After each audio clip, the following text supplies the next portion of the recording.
Question number 2, Andrew Little. Thank you, Mr Speaker. My question is to the Prime Minister. Does he have confidence in the Minister responsible for Housing New Zealand Corporation? The Right Honourable Prime Minister. Yes. Supplementary. Supplementary question, Andrew Little. Did the State House he grew up in have mould and leaks? And is it okay for kids today to live in mouldy, leaky, cold state houses because of lack of maintenance? The Right Honourable Prime Minister. Mr Speaker, no, not from memory. Obviously the House would have been much more modern back then, given it was so many decades ago. But also I will say that my mother took absolute pride in making sure that she kept the house clean, tidy and ventilated. But what I can say, Mr Speaker, is this government's proud of the fact that it's spending $300 million a year improving the mess we inherited from Labor. Their own house was never in order. It isn't in order at the moment, and no wonder we inherited some ones that aren't. Supplementary. Supplementary question, Andrew Little. Given it will take only $35 million to get every state house up to standard, and he's taking nearly $100 million a year in dividends from Housing New Zealand, why doesn't he let Housing New Zealand keep its dividends until it gets all its houses fixed? Good idea. The Right Honourable Prime Minister. Mr Speaker, the government may well take a dividend from Housing New Zealand, as it should in fact, because it spends $300 million a year maintaining and upgrading. Mr Speaker, the Minister of Social Housing was on the radio very recently talking about just how many homes have had improvements over the last very short period of time.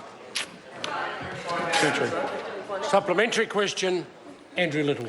Given that the average state house needs just $600 of repairs and he's pocketing $1,500 in profit per state house each year, will he promise, here and now, to suspend dividends and fix all the houses immediately?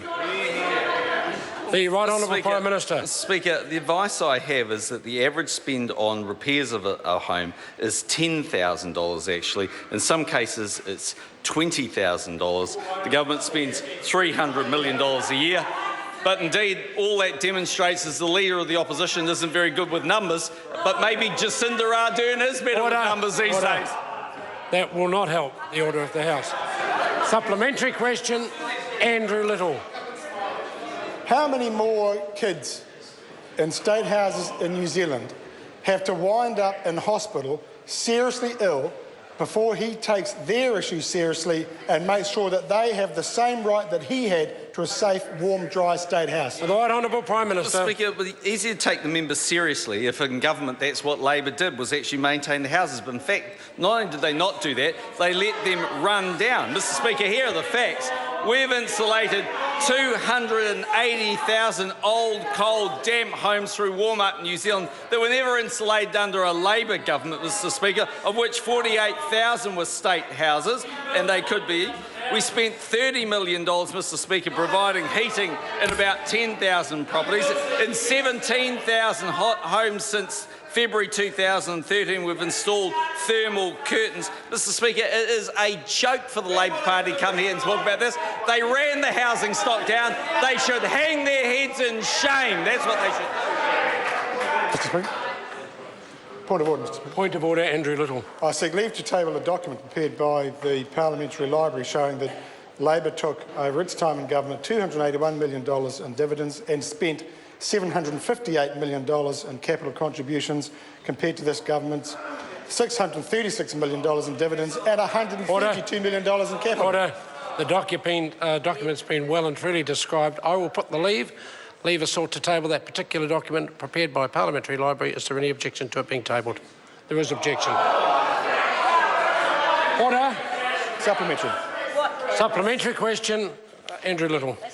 Where is the moral compass of his government, and how can he possibly justify continuing to profit off state houses while kids like Araya Marama and Emilita Bourne are getting sick and dying? The Right Honourable Prime Minister. Mr Speaker, where is the moral compass of an opposition that just failed to upgrade and maintain houses? They were a mess under the Labor government. They were a disgrace, and this government's actually had to fix them up.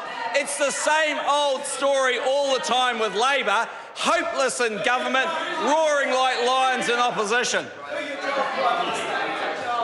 Come on, Order. Order. Supplementary.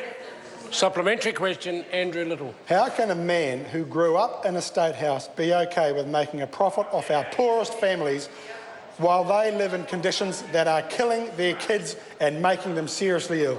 Mr. Right, Speaker, Honourable Prime Minister. the government doesn't make a profit out of Housing New Zealand. It spends $700 million on income-related rents, Mr. Speaker.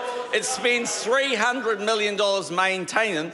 I'm advised, at least, by the Minister responsible for Housing New Zealand that the previous Labor government suspended the maintenance on those properties to build more properties. Labor let those houses run down, they let those tenants get sick, and now in opposition they want to pass the buck to someone else. It's a disgrace, Mr. Little. It is a disgrace.